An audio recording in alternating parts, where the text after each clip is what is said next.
We're trying to get Deb on the show. I'll cook with Deb. There you go, Deb. It'd be like Snoop Dogg and Martha Stewart.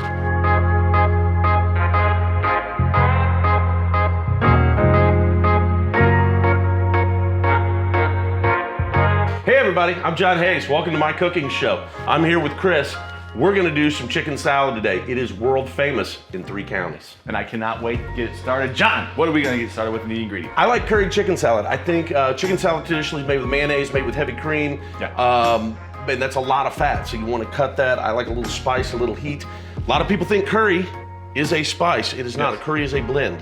Oh. And there's tons, red curry, green curry, yellow curry. Okay. This is available at every Mega Mart that you want out there. I like the yellow. It tends to be a little less spicy than, say, the red. Okay. And it works well in this application. Cool. This is a Hellmann's family. Oh, we yeah. like Hellmann's. You could make your own aioli. I think that's dumb. Hellmann's makes a wonderful product. Thanks, Hellmann's. Where do you stand in the Hellmann's versus Duke's? There is no Duke's. I don't even know what that is. Hellmann's is it. It starts and stops. Okay. Alpha the Omega. Hellmann's, you're number 1 in my book. All right, we've got some grapes. I like grapes. Yeah. Grapes make it, the sweetness kind of cuts through that fat as well. Yeah. Quarter these. We're going to dice up our grapes, get these ready to go.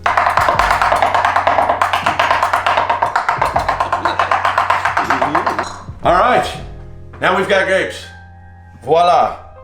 I'm gonna quarter all of them. If they're soft and smushy, throw them out. Got it. Right, but you want small enough bites of grapes to do that. I like a little bit of celery. Some people will say no celery. That's up to you. It's kind of a nothing food though anyway, right? So like, it's kind of like it's there, It gives it's it not crunch. there. Yeah, It's texture. exactly. Same with the almonds. I like some sliced almonds. You can get slivers if you want. You can leave those out. You can put walnuts in. Ooh. Go crazy, man. Pick a nut. Good. But that texture gives you something Yes. good when you're eating that softness. Yeah. I like scallions. Chives will work as well. Seems like I can never find chives here, and I don't grow them, so scallions work real well. Just slice them thin. I like mine cut on a bias. Cool. Here's your secret ingredient.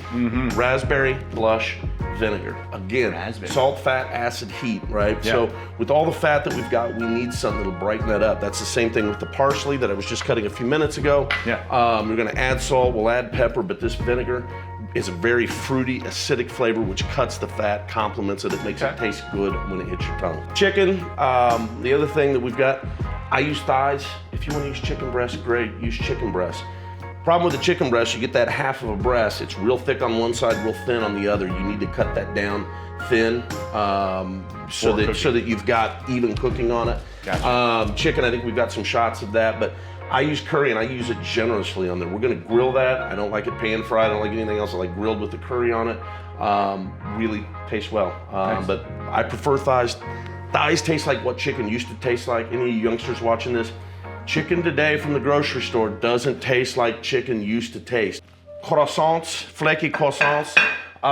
You can put it on bread, you can put it on a lobster roll. I like just taking bib lettuce and putting it in there and eating chicken salad roll-ups. Nice. Because I try to stay away from the carbs. Yeah, I get it, man. Unless they're liquid carbs. Yeah. Hey, what are you gonna do? But that's it, chicken salad. Cool, man. So, like, get into it a little bit with me as far as like the construction. About how much time are you gonna have invested in this?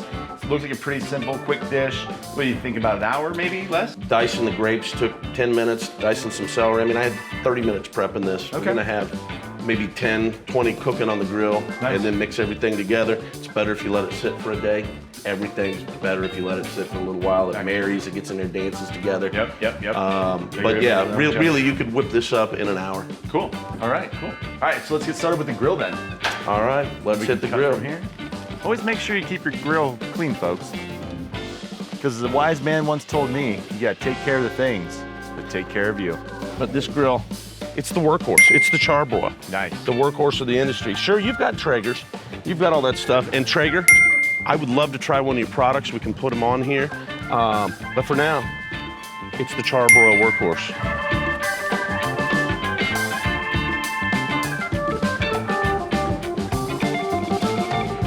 All right, so John, we are waiting for the grill to warm up. We're gonna get our chicken on there here in a second. Let's talk about you though for a little bit, all right? How about that? Sure. So you've been I'm a Capricorn. You're a Capricorn. Yeah. That's great. I like long walks by the sunset, skinny that. skiing. Skinny skiing. Love it. So you've been a loan originator for Hallmark for how long? Since 2009. Okay. I'll let you do the math. 2009. All right. So you got plenty of time in this business, plenty of time to have seen things come and go. as you see it here right now, what do you think the market's going to be doing?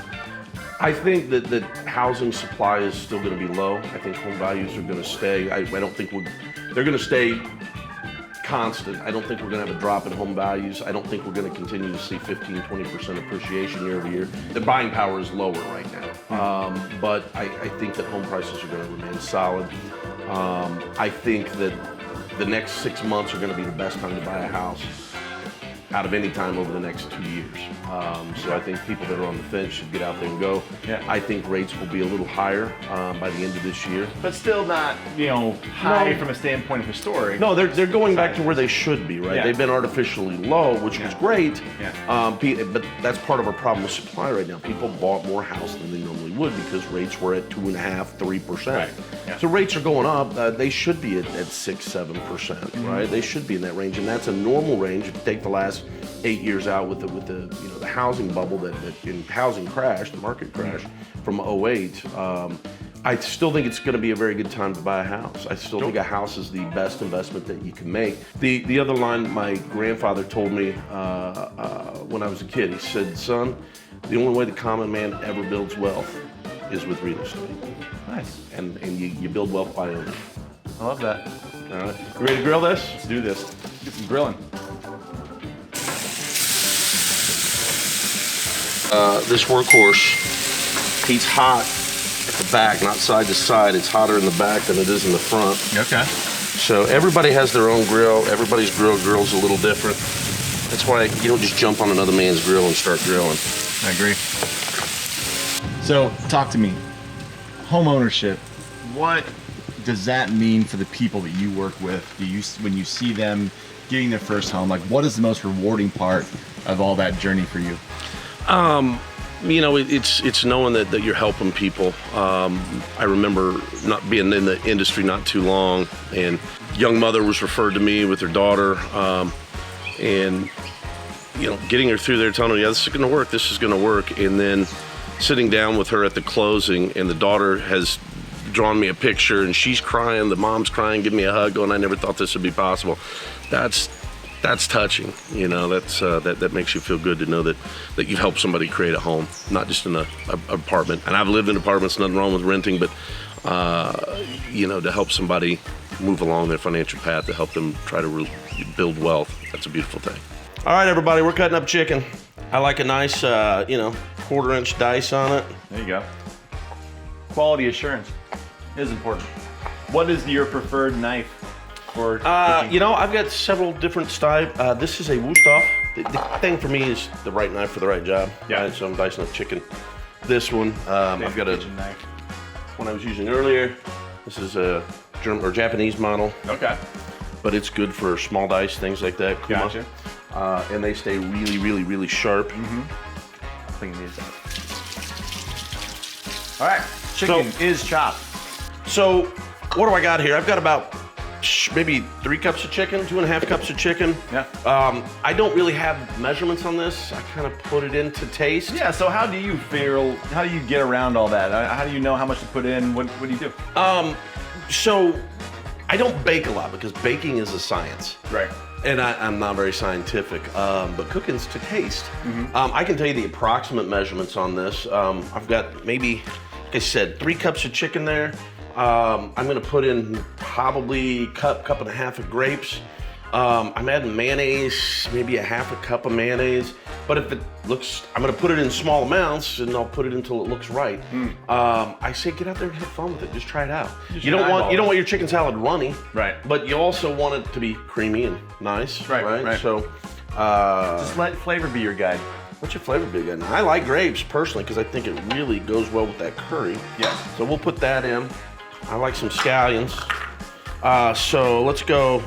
That's probably a 1/4 cup plus 1/8, I would guess. Okay. Little celery just for crunch. Yep. You don't have to put celery in if you don't want to. Again, 1/4 cup. That's about a 1/4 cup. Parsley. I like parsley, so we're adding about, I don't know, 4 or 5 tablespoons. What is it about parsley that you like so much? Because to me, it tastes like a tasteless herb. It does until you taste it. Taste pinch that.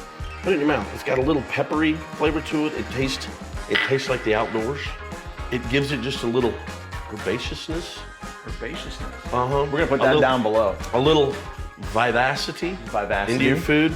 Right, I got a palm full of almonds here. That's probably not enough, so let's do 2 of those. Okay. I think that would be good. We are then going to take me a big spoon out of there, would you? Got you, man. Right there. That one, that's my favorite one. Boom. Right there. We're gonna go 1, Is 2. Is it dollop or dollop? That's a little more than dollop. So That's a dollop and a half. Yeah, but I would go dollop. Okay. Little cream. We don't want to get crazy with that, but just a little bit to thin that out so it spreads. Just so it knows it's there. Most of the time when I eat at other people's house, not that I'm an expert, but I've cooked a lot over the years, everybody under-seasons their food. You don't want to over-season it, there's a fine line there, but don't be afraid to put it. But there's a lot of food here, a lot of fat. So a little salt, you know, do one of those, is that what it is? And so I'm looking at this, and I think I definitely need just a little more mayo. Okay. And that doesn't look bad. Try it now. Oh, we're not gonna do like the thing? Okay, that's fine. So that'll be Go. good. It doesn't taste bad. But let's do this. Not bad at all. Bring on the Hellmann's and bring out the best. Hellmann's, for when you truly care. When it's gotta be right, it's gotta be Hellmann's. We just gave you 3 taglines there, guys. You're welcome. Those are free. Go ahead. Just a little more cream in there too. So we're just kind of getting the consistency down right now, making it making right. sure that we've got it, you know, where we want it. In the Raspberry neighborhood. blush vinegar. I'm just telling you, Frivolous. about that much. Okay, not A frivolous. shaking. John, if you're gonna make one case for you and Deb to be in an episode together, there's your camera. What are you gonna say? Deb, I think we bring it. I think you and I making a beef bourguignon or a Chateaubriand, something like that, we could really, really sell that. You know I love you. Now then, we're gonna class this up with some paper plates. Oh yeah. Here we go. I'm not doing dishes for a Hallmark video. I'm not either. I will say that out of all the episodes that we've done so far, one of my favorite parts has to be the fact that I can eat this awesome food and then do no dishes. So with your croissant here, do you dress this up at all? I don't think you need to. All right, there we go.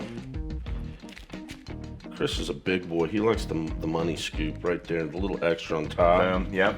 Boom.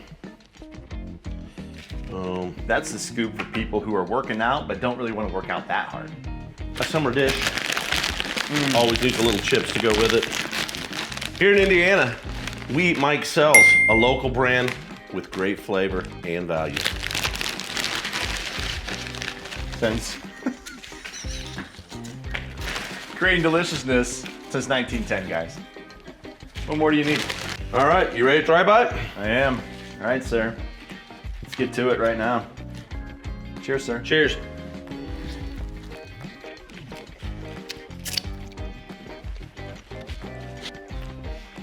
You know what's good? When it gets all over the outside of your mouth, you still don't even care because you're enjoying it. All right, folks, that's it. Very easy chicken salad recipe for you guys. Curry chicken. It is delicious. Try it out for yourself. Stay tuned for more Hallmark Eats. We're gonna have plenty more episodes coming up. John's gonna get in the kitchen with Deb. Deb, you're gonna do it. This is Chris, your co-host, saying go find the great things in your community. John, what do you got for him? Be kind. Be kind. Take care, guys.